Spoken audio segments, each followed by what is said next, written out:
Meus irmãos, a paz do Senhor, para mim é um grande prazer estar aqui mais uma vez com os irmãos. A nossa finalidade aqui é compartilhar um pouco da palavra do Senhor nosso Deus, e a nossa tão amada editora Betel preparou para esse segundo trimestre do ano de 2025 falarmos sobre mordomia cristã, a gratidão e fidelidade na administração dos recursos que Deus nos confiou. E hoje, na lição de número 3, vamos falar aqui sobre participando com consciência. Precisa haver uma consciência da nossa parte, cada um de nós como igreja, nós que cremos em Cristo de todo o coração, que há uma importância nas nossas ofertas e nas nossas contribuições para a manutenção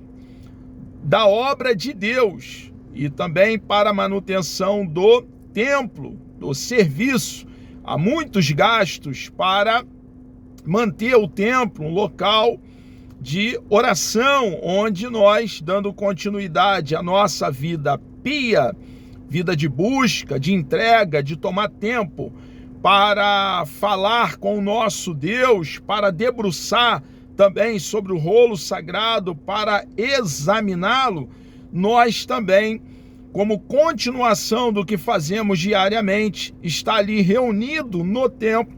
Há ali então necessidade várias de então o templo ser mantido, e essa manutenção é feita, como vai ficar claro aqui nos registros veterotestamentário, para calcar, fundamentar essa doutrina feita por nós cristãos, por cada um de nós que estamos conscientes dessa grande obra, expansão do reino de Deus aqui na face da terra, e para a proclamação das boas novas do reino, do plano bendito de salvação. Então, participando com consciência, o entendimento e alegria. Deve, irmãos, haver alegria, não constrangimento, em podermos contribuir para a obra de Deus.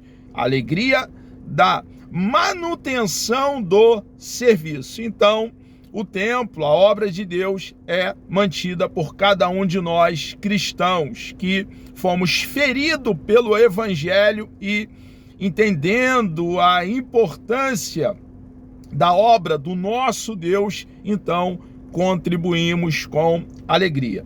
Eu quero ler com os irmãos aqui o texto áureo, que está em Êxodo, capítulo 35, versículo 21. Nos diz assim o texto sagrado: e veio todo homem a quem o seu coração moveu, e todo aquele cujo espírito voluntariamente o estimulou, e trouxeram a oferta alçada, levantada ao Senhor, para a obra da tenda da congregação, e para todo o seu serviço, e para os vestidos santos. Então, aqui no texto qual nós acabamos de ler, está claro que o tabernáculo, que na ocasião estava ali no deserto, eles estavam, o povo de Israel, em uma peregrinação pelo deserto, tendo como destino a terra que manava leite e mel, a terra próspera e frutífera, a terra gorda e não magra, a terra de Canaã. Está bem claro no texto que era o povo de Deus que mantinha ali o tabernáculo, que na ocasião era móvel, e isso era feito voluntariamente. Havia ali uma disposição, um reconhecimento no coração do povo e uma consciência clara que a obra de Deus é mantida pelos filhos de Deus, por aqueles que creem em Cristo de todo o coração. Está claro aqui essa doutrina, e o povo de Deus livremente trazia então as suas ofertas, levantavam ali diante de Deus as suas ofertas para contribuir com alegria.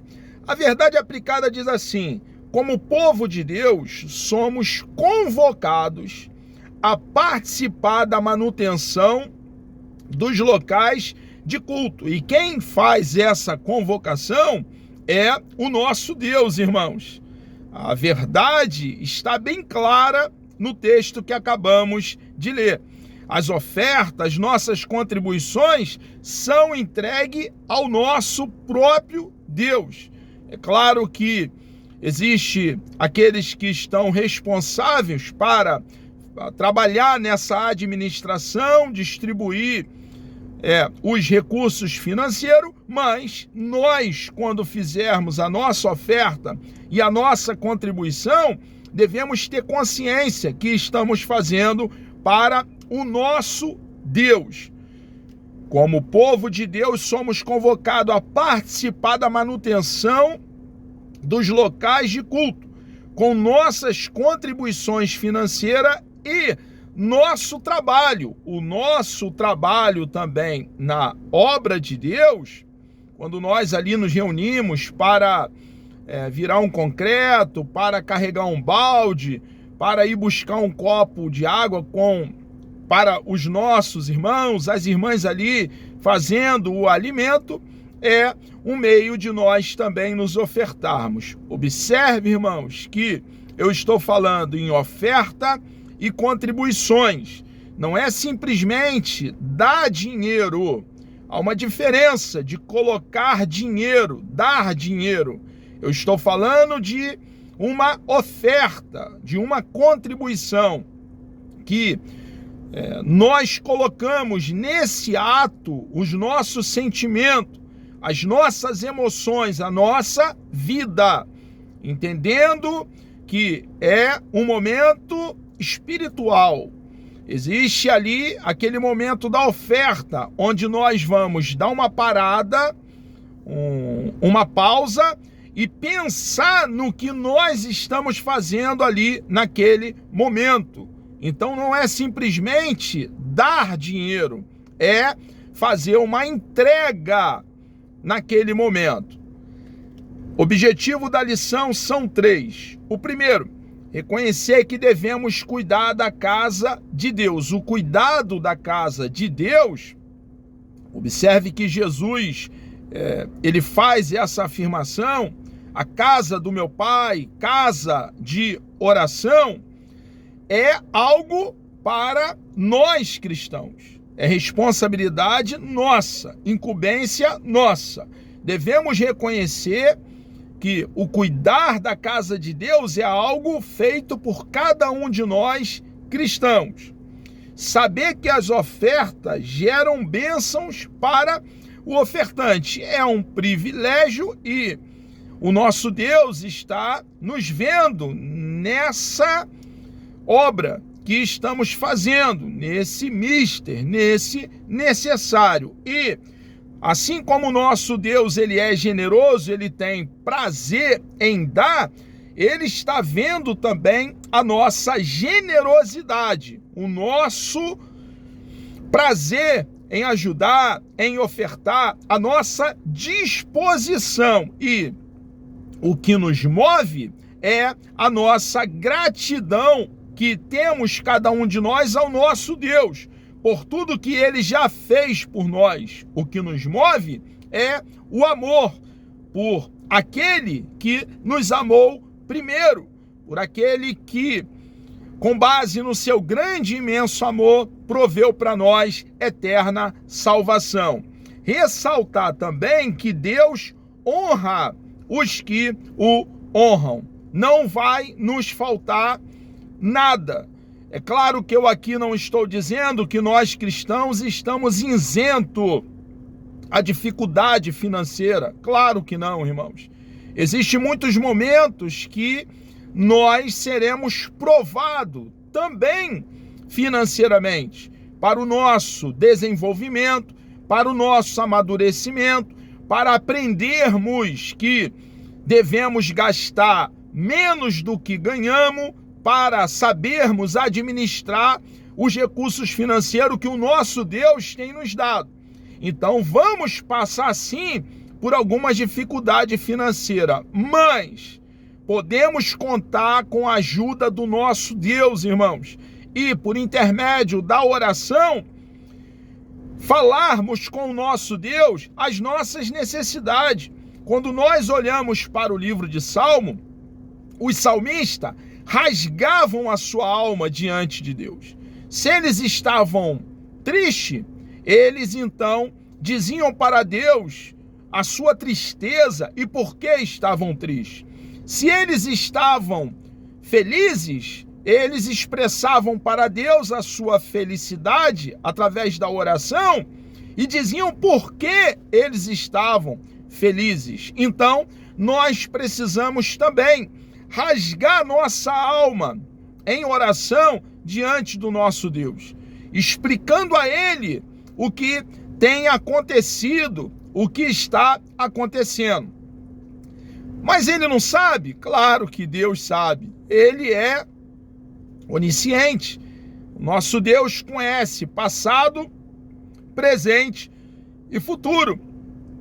Antes que haja uma palavra nos nossos lábios, Ele tudo conhece, mas Ele deixou esse meio, que é a oração, para desfrutarmos de intimidade, comunhão, relacionamento, estarmos em sintonia com Ele e conversarmos com Ele diariamente. Eu quero aqui ler com os irmãos o texto de referência que está no livro de 1 Crônicas, capítulo 29, do versículo 3 ao versículo 6. Nos diz assim o texto sagrado: E ainda de minha própria vontade para a casa de meu Deus, o ouro e prata particular que tenho demais, eu dou para a casa do meu Deus, afora tudo quanto tenho preparado para a casa do santuário.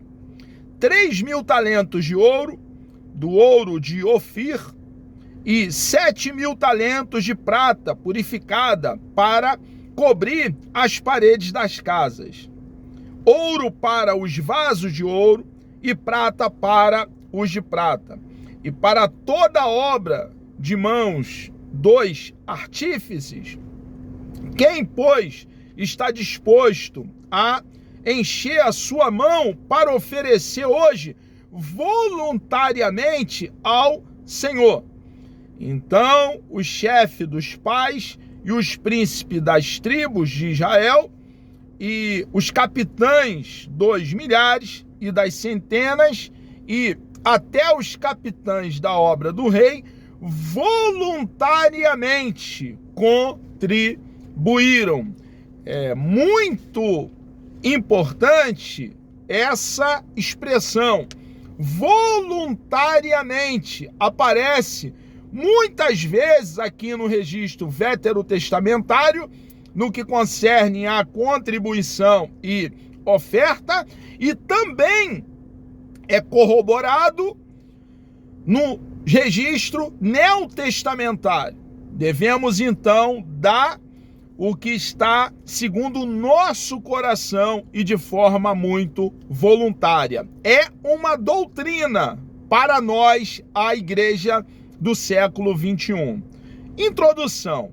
Nesta lição, baseados nos registros bíblicos, veremos que o povo de Deus é chamado a servi-lo com alegria e fidelidade também na manutenção dos locais de culto, com contribuição financeira e trabalho, visando a continuidade das atividades de oração, adoração e anúncio da palavra de Deus. Então, observe que nós, cristãos, que devemos ser os mantenedores da obra do nosso Deus. É um chamado nos registro do Antigo Testamento e também é um chamado nos registros do Novo Testamento. A construção do tabernáculo sempre foi propósito de Deus se relacionar com o seu povo. Tiago capítulo 4, versículo 8. No livro de Êxodo, vemos que o Senhor Deus ordenou que fosse feito o tabernáculo. O que Deus disse? E habitarei no meio deles. Foi uma posição de Deus. E habitarei no meio deles. Deus deixa bem claro o desejo de habitar no meio do povo e dali todas as normas, diretrizes para que fosse feito o tabernáculo. Não foi Moisés que inventou a ideia de fazer um tabernáculo. Observe que é doutrina. A palavra de Deus nos afirma que sempre houve o desejo de Deus de habitar no meio do povo e foi o próprio Deus que ordenou que se fizesse o tabernáculo e deu as diretrizes como seria feito esse tabernáculo, que na ocasião era móvel. E a nuvem cobria o tabernáculo durante o dia, e o fogo estava sobre ele de noite, e a glória do Senhor enchia a tenda da congregação. Então, ali está Deus habitando no tabernáculo, assim como também Deus vai habitar, depois vai ficar bem claro nos registros veterotestamentários, no templo. Quando o apóstolo Paulo diz lá, quando estava ali na antiga capital da Grécia, Atenas, e ele lá no Areópago, ele diz que Deus não habita em templos feitos por mãos humanas, tem um contexto. E fica bem claro que ele está dizendo que Deus não pode ser confinado. Deus não pode ser limitado a um templo. É o que o texto ali, naquele cenário, dentro daquele contexto, está afirmando. Porque Deus também habita dentro do templo. O Deus que habita dentro de cada um de nós cristãos e fez de nós casa, tenda, morada, tabernáculo, santuário e templo, ele também habita dentro do templo, pois ele, que, como eu já fiz alusão, é onisciente, também é onipresente. Ele está presente em todos os lugares ao mesmo tempo. Não é milhares e milhares de pedacinhos de Deus espalhado. Não, não, 1000 vezes não. É Deus de forma completa em todos os lugares ao mesmo tempo. É a doutrina da onipresença divina. Então fica bem claro aqui que é o próprio Deus que estabelece as normas, diretrizes de um lugar. Aqui no deserto era o tabernáculo, para que o povo se reunisse de tempo em tempo e ele ali manifestava a sua cabote, no hebraico, o peso da sua glória. Onde a glória de Deus se manifestava? Antes de o tabernáculo ser erguido, Moisés se encontrava com o Senhor na tenda da congregação, que era armada fora do arraial. Êxodo, capítulo 33, do versículo 7 ao 11. O tabernáculo foi erguido em pleno deserto, para ser um local onde o povo desfrutaria de comunhão com Deus, que desejava viver entre eles. Êxodo, capítulo 25, versículo 8. Acrescente-se a essa observação que o tabernáculo atraía a atenção de todo o povo, porque a glória de Deus se manifestava de modo sublime naquele lugar. Então está claro que a verdade ali é que Deus estava no meio do povo, se manifestava dentro daquele tabernáculo que foi construído, e quando, se fosse durante o dia, a coluna de nuvem, ou à noite, A mesma coluna que era nuvem de dia, à noite era uma coluna de fogo, se movia. Quando se movia, eles então desmontavam ali o tabernáculo e a tribo de Levi levava o tabernáculo caminhando. Quando a coluna parava, eles então paravam e com muita ordem e organização, eles ali montavam o tabernáculo. Tabernáculo era Deus no meio do seu povo. Deus, onde o seu povo estivesse, ele estava lá. O povo podia contar com Deus, assim como nós hoje, irmãos. Deus está onde nós estamos. E você, meu irmão, minha irmã, nós, cristãos, que cremos em Cristo de todo o coração, podemos contar com o nosso Deus diuturnamente e devemos falar com o nosso Deus, desfrutar de intimidade, comunhão, relacionamento, sintonia, tomarmos tempo para buscar a face do nosso Deus pelas madrugadas, na calada da noite. É o desejo do nosso Deus para nós que andemos com Ele, como Enoque andou e como Noé andou. Deus nos criou para a sua glória e o tabernáculo passou a ser o símbolo da sua presença entre o povo. Diante daquele esplendor, os israelitas ofertavam com alegria. É o modo correto de se ofertar. É um ensinamento para nós cristãos, ofertando até mais do que o necessário para a construção do tabernáculo. Observe, irmãos, que voluntariamente eu posso dar muito mais do que as minhas posses. Se eu pessoalmente sentir o desejo e com o coração cheio de fé, eu quiser dar muito mais do que eu possuo financeiramente, eu posso fazer. Precisa haver aí a motivação correta. Eu não posso fazer pensando em que vou ganhar muito mais, no sentido de uma barganha com Deus, como se Deus fosse um menininho de feira que faz troca. Não é. Eu preciso ter a motivação correta e é algo muito pessoal entre nós e o nosso Deus. Ninguém tem parte nessa particularidade. Se formos casados, comunicamos à nossa esposa o que vamos fazer para saber o que ela pensa. E, sendo algo de Deus, ela vai dizer: sim, meu filho, fique à vontade, faça essa contribuição, o que Deus colocar no teu coração, contribua.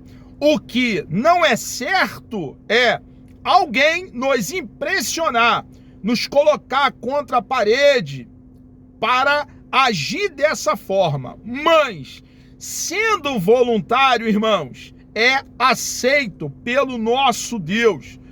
E o nosso Deus, com certeza, estará nos abençoando. As ofertas voluntárias.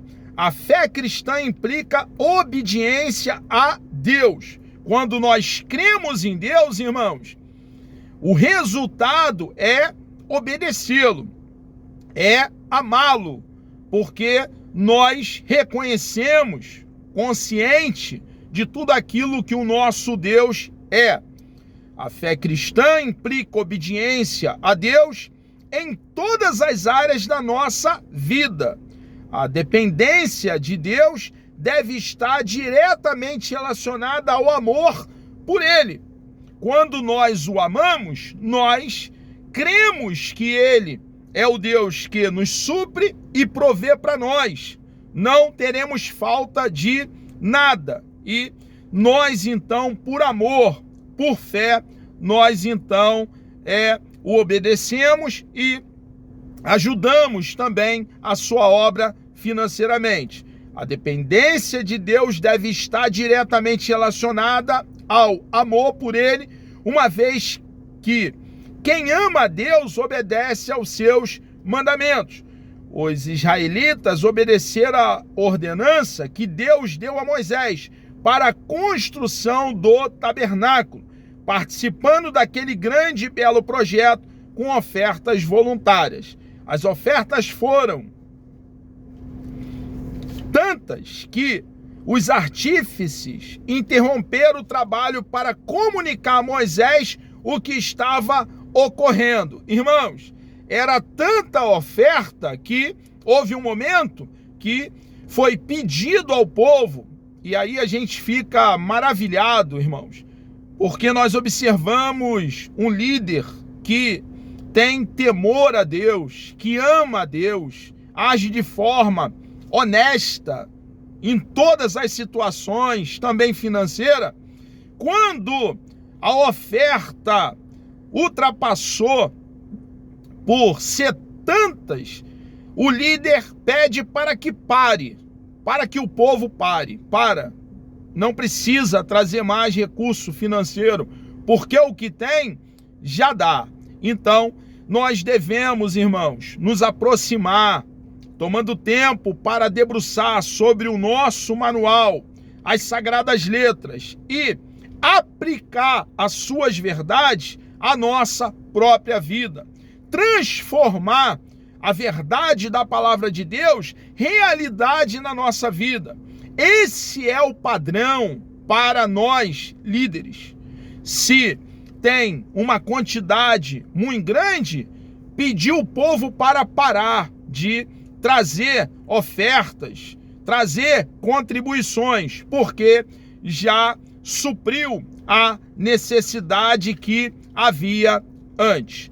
A alegria em contribuir, é necessário haver alegria na contribuição por parte de nós que contribuímos e ofertamos. Não podemos ofertar com tristeza, irmãos. Pelo contrário, precisamos entender que é um privilégio ofertar. A restauração do templo. Então, nos registros veterotestamentários, nós vamos observar que houve restauração do templo nos dias do rei Josias, por exemplo, também no período do rei Joás. Nós vemos aqui que Joás, rei de Judá, viveu dias de prosperidade, enquanto teve o sacerdote Joiada ao seu lado, pois o monarca não tinha habilidade para reinar por sua imaturidade. Antes, a adoração a Baal havia se intensificado entre os hebreus, de tal forma que não houve preocupação em manter a conservação do templo do Senhor, que estava em destroços, como está no segundo livro de Reis, no capítulo 12, versículo 5. O rei Joás, então, estimulou o povo e os sacerdotes a coletar oferta para custear a reforma do templo e renovar a aliança com Deus, como está em segundo livro de Reis, capítulo 12, versículo 4 e versículo 5. Então, nós vemos aqui na época do rei Joás que está ali esse princípio de ofertar, ajudar o povo de Deus, trazer recursos financeiros para a manutenção do templo. Vemos também a restauração do templo nos dias do rei Ezequias. Ezequias foi um dos melhores reis de Judá. No primeiro mês do seu reinado, Ezequias abriu os portões do pátio do templo e mandou consertá-lo. Então nós vemos aqui que essa verdade perpassa pelos registros veterotestamentários. Que verdade, que doutrina, que há uma necessidade da manutenção do templo. E essa manutenção é provida, suprida pelos instrumentos, pelos canais, pelos vasos de barro de Deus, que somos nós. Na época de Joás, na época do rei Ezequias, e como eu já fiz também alusão, na época do rei Josias. O rei Josias procurou fazer um novo concerto espiritual em Judá, abolindo qualquer vestígio de idolatria. Houve ali então um avivamento, um momento de restauração, um momento de renovação. Está ali no segundo livro de Crônica, capítulo 34. O rei determinou que os israelitas buscassem ao Senhor de todo o coração, para que fosse purificado dos pecados nos quais Judá havia mergulhado, e assim restaurar o genuíno culto ao Senhor. Para isso, Josias ordenou que todo o dinheiro arrecadado fosse usado para reparar a casa do Senhor. Irmãos, está claro que é doutrina bíblica nós restaurarmos, mantermos a casa do nosso Deus, o templo, com os nossos recursos financeiros. A Bíblia relata que nunca houve um rei como Josias, que se voltou para o Senhor de todo o coração. E um homem de Deus como foi Josias, que se voltou para Deus de todo o coração, deixa bem claro aqui no texto a ordem dada por esse grande homem de Deus para que fosse arrecadado dinheiro. O dinheiro, irmãos, ele é uma bênção. O mal é o amor ao dinheiro, que é a espécie, a raiz de toda espécie de males. Porque o amor ao dinheiro é a avareza. E a Bíblia diz que a avareza é idolatria. Não podemos fazer do dinheiro um Deus, uma divindade. Está claro no texto que sem dinheiro não haveria como manter a obra de Deus, manter o templo do Senhor, manter ali, fazer toda a manutenção, a restauração. O cuidado com a casa de Deus. Deus nos abençoa com bens para desfrutarmos do melhor desta terra. Assim devemos dispor parte de nossos bens para socorrer as necessidades da igreja, a fim de que ela tenha o necessário para o culto ao nosso Deus. O chamado de Deus. Muitos irmãos compreendem que o templo é um espaço de oração e celebração. Portanto, precisa de cuidados para favorecer a reunião daqueles que buscam o exercício da fé cristã. Os cuidados são muitos, irmãos. Os gastos são diversos. Gasto com luz, com água, gasto com o aluguel, e para se adquirir uma propriedade também, de propriedade nossa, requer dinheiro. Os bancos, irmãos, como é bom sentarmos em bancos macios, que dá um certo conforto para nós. Como é ruim, irmãos, sentar num banco duro, que causa dor na coluna, nos traz um monte de dificuldade. E tudo isso requer o quê? Dinheiro, para se comprar bancos adequados, cadeiras adequadas, para os recursos ali financeiros na obra, as necessidades que há na obra. Tudo isso requer, então, o dinheiro. As reformas nas congregações são importantes para oferecer a nós, frequentadores, conforto e segurança. Os prédios devem ser mantidos em excelente estado de conservação. E isso envolve desde a parte estrutural até a manutenção do telhado. Esse cuidado evita problemas na integridade do espaço físico da igreja e assegura a segurança aos fiéis e também os visitantes. Por isso o Senhor nos convoca, nós somos convocados, a abrir o coração e nos libertar da avareza e do egoísmo. Não podemos olhar tão somente para o nosso próprio umbigo. Nós precisamos ajudar a obra de Deus. Devemos honrar a Deus com os nossos bens, Honrar a Deus com os nossos bens é um privilégio, irmãos. Temos recebido da parte do nosso Deus e, como bons mordomos, administradores, precisamos ajudar a sua obra. O reino de Deus trabalha por princípios instituídos pelo Senhor, e um deles é: aos que me honram, honrarei. Quando honramos a Deus, expressamos gratidão, consciência de que tudo que pertence a Ele.